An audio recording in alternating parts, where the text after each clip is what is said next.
Hey everyone! Welcome back to our vlog. In today's video, we will talking about some really annoying issue called spamming and phishing. Nakatanggap ka na ba ng mga weird messages or emails at minsan nanalo ka daw ng 10,000? Ay, nako, scam yan.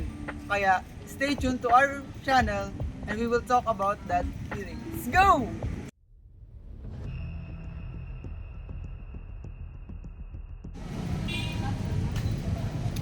Ila, talagang nangungulit siya.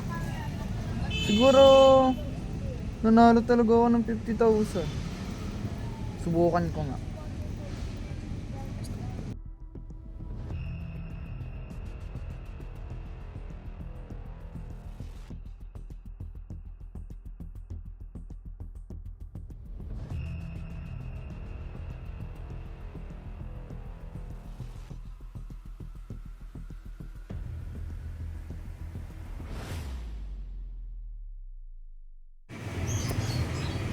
Uy!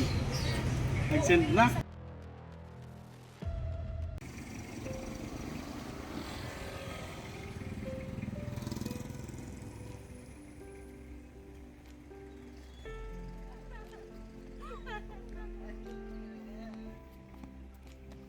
mga pre, uwi na pala muna ako. Anong oras na rin? Mamaya na, alam na pa lang eh. Wala akong kasama yung kapatid ko sa bahay. Nasa-hospital kasi si Lola. Si mama yung nagbantay. Si papa naman wala kasi nagtatrabaho. Sayang naman. Sige, ka. Ito pre. Muna ako. Ingat pre. Wait, to si si Emily, saka si Jennifer. Mukhang malapit na kaibigan ni Edgar to ah. Papaldo na naman. Ay, mukhang nangangailangan nga si Edgar.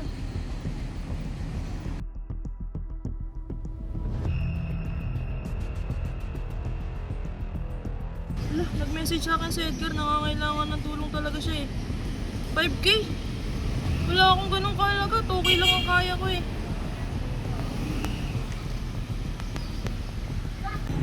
Okay lang, 2K lang. Kaya ko pre. Pasensya na. Sana makatulong sa kanya yun.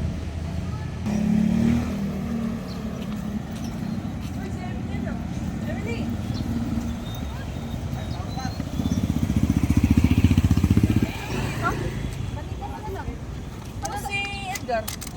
Hindi ko nga dinala. Nangutang yung kahapon sa akin eh.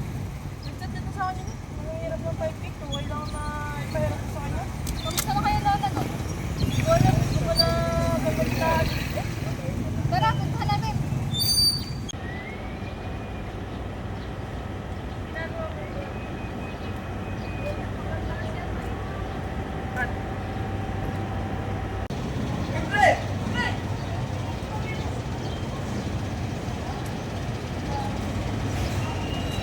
Kamusta na lola mo? Ayun naman, okay na siya. Nasa hospital pa din.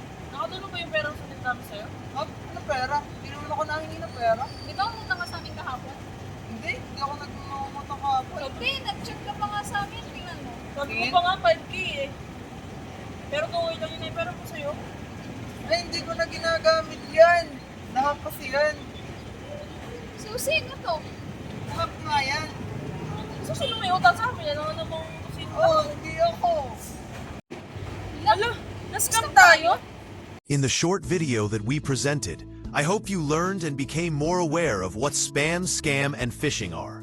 Spam messages may seem harmless at first, but they can be very annoying.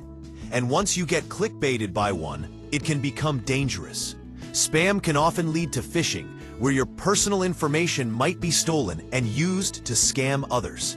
That's why it's important for us to stay alert and cautious online. We should also help spread awareness about these kinds of cybercrimes, especially to those who may have limited knowledge about technology and online security. By being informed and careful, we can protect ourselves and others from becoming victims of online threats.